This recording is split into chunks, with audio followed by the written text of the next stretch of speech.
السلام عليكم ورحمة الله وبركاته أصحابتو إذن سلام مeel kasta aad joogtaan dad bay ku cusub tahay subscribe saar dadkan horta meeshan youtube-kan sir baa jirto oo dadkaysan ogeyn waxay moodaan dadkaanay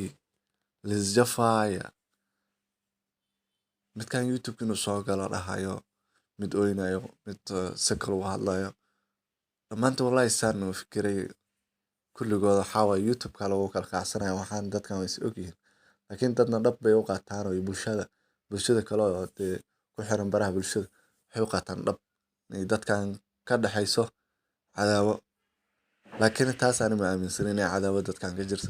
dhex jirto dadkan youtube-day ku kacsanayeen dhammaantood waayo waxaa soo galay sharma camal hadda youtube wax soo dhigaya daahir cali soo camal asigana sidoo kale marka dadkan waxaa la isleeyahay saxaabay waa ku jafi rabaaye youtube-ka isagow ay diyaar oo isku leeyahay in jawaab adagaan ka soo bixinay si fiican i jafanin aan ku jafay fiiray bal hadallada uu jawaabay daahir cali soo sharma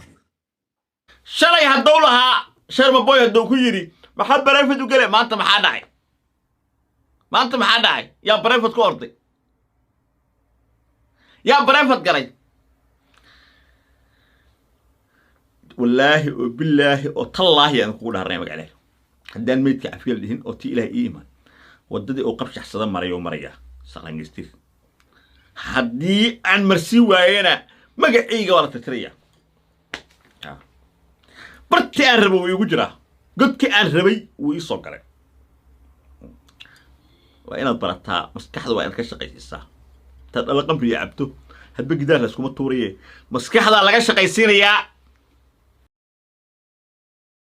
sharman wuxuu leeyahay fiirsada asagana hadallada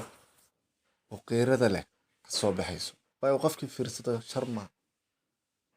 daahir cali soo wuxuu leeyahay ay dhali waa daahir cali soo ninkan kale siduu ugu jawaayo waa arkaysaa oo muuqaalada uu soo dhigay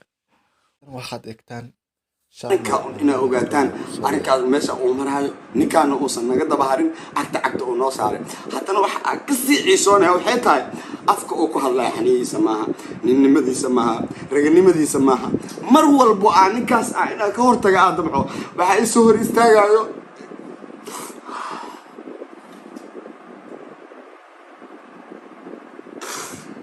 axmed rashiid waxaa isoo hor istaagay axmed rashiid ninka nooga hiilay ninka dhalinyarada soomaaliyeed waxa ay uga baqaysa ma aqaane dhalinyarada soomaaliyeed oo dhan ay ka wada kaadinayso ninkaasoo naga soo maray soo ujeedaan qaabka sirta ah ee youtube-ka dadkan igu dawdaan meeshuu leeyahay daahir cali sow ninkan intaas wuxuu ku raadinaya view badan uu leeyahay marka dadkan qaabka sirta waa dad is og waa dad wada shaqeeya waa dad meel iskula nool waa dad Soomaali ah maahan inay ka dhaxayso cadaawo waa qaab sireed oo la soo jafo adna jaf ana aan ku jafalaya subscribe like share video ga dhahdi